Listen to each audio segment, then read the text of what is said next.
Hey everyone, I'm Diana and I'm here at Family Books and Gifts with our Tuesday devotional. Thank you so much for joining us. Before we get started, I'm just going to explain a little bit what we're doing while everyone's hopping on here. So we have a read through the Bible in a year plan for you.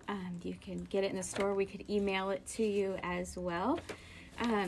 And you could read through the whole Bible in a year. We have daily checklists throughout the month. So if you do one proverb and 5 Psalms a day, in the whole month you'll read all the Proverbs and Psalms. And since today is March 24th, then Proverbs 24 would be the proverb, and then you would have Psalms 116 through 120. Hi, Emily. Thanks for watching. So today I'm going to be reading out of my New Living Translation Bible that I got here. Everyone in my family has a whole set of these, and we got the Davis family imprinted on all of them. And these are the Bibles that we use when we read our Bible together. We do it in the morning while we're eating breakfast, usually before we go to school or work. So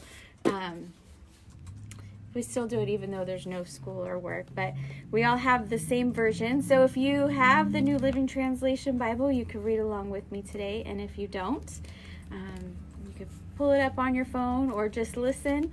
But I encourage you to find a Bible that you enjoy reading, a version that you enjoy reading, and follow along with us and get one of these plans. It just takes about 15 minutes a day to read through the whole Bible in a year.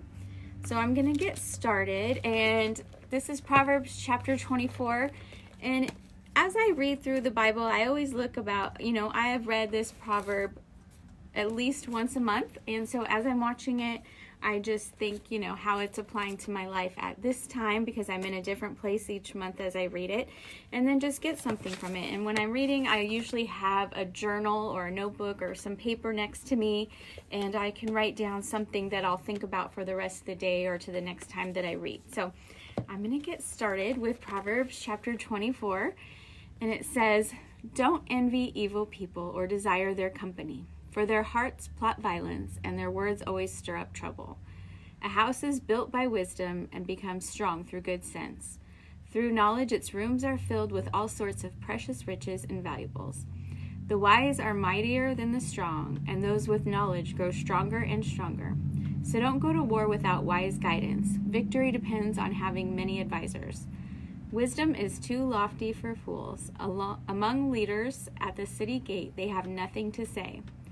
A person who plans evil will get a reputation as a troublemaker. The schemes of a fool are sinful. Everyone detests a mocker. If you fail under pressure, your strength is too small. Rescue those who are unjustly sentenced to die. Save them as they stagger to their death. Don't excuse yourself by saying, 'Look, we didn't know.' For God understands all hearts, and He sees you. He who guards your soul knows you knew. He will repay all people as their actions deserve. My child, eat honey, for it is good, and the honeycomb is sweet to the taste. In the same way, wisdom is sweet to your soul. If you find it, you will have a bright future, and your hopes will not be cut short. Don't wait in ambush at the home of the godly, and don't raid the house where the godly live. The godly may trip 7 times, but they will get up again. But one disaster is enough to overthrow the wicked. Don't rejoice when your enemies fall. Don't be happy when they stumble. For the Lord will be displeased with you and will turn His anger away from them. Don't fret because of evildoers. Don't envy the wicked, for evil people have no future. The light of the wicked will be snuffed out. My child, fear the Lord and the King. Don't associate with rebels, for disaster will hit them suddenly. Who knows what punishment will come from the Lord and the King? Here are some further sayings of the wise. It is wrong to show favoritism when passing judgment. A judge who says to the wicked, 'You are innocent,' will be cursed by many people and denounced by the nations. But it will go well for those who convict the guilty. Rich blessings will be showered on them. An honest answer is like a kiss of friendship. Do your planning and prepare your fields before building your house. Don't testify against your neighbors without cause. Don't lie about them. And don't say, 'Now I can pay them back for what they've done to me. I'll get even with them.' I walked by the field of a lazy person, the vineyard of one with no common sense. I saw that it was overgrown with nettles. It was covered with weeds, and its walls were broken down. Then as I looked and thought about it, I learned this lesson. A little extra sleep, a little more slumber, a little folding of the hands to rest, then poverty will pounce on you like a bandit. Scarcity will attack you like an armed robber. So that was today's proverb. And as you saw, it didn't really take that long to read. And if you read one of these proverbs each day, you'll read through the whole book in a month. And then you can add other readings too, like the 5 Psalms, or if you have our Bible reading plan, 3 other chapters. And you can add that. And then you can just go back and look at some of the things that you got out of it. In verse 27, do your planning and prepare your fields before building your house. Right now, if you're all at home, we have time to do that planning and prepare our fields. So take that time, because it also talked about a little extra sleep, a little slumber, folding your hands to rest, poverty will come upon you. It's very easy to just lay around and watch TV at this time, but if you take this time and do your planning and preparing for what's coming next, you'll be ready, and then you'll be able to escape that poverty. And take that time as you're sitting there to read some extra Bible readings, to get in those habits of daily reading your Bible.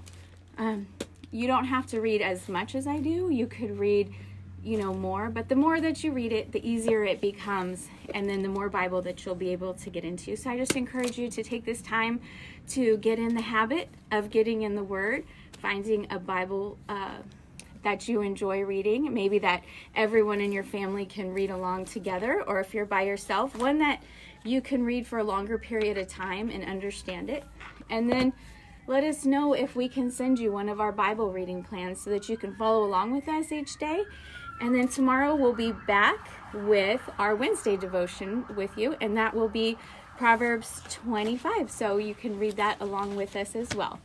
So thank you for joining us. And if you have any comments or questions, just go ahead and message us and let us know.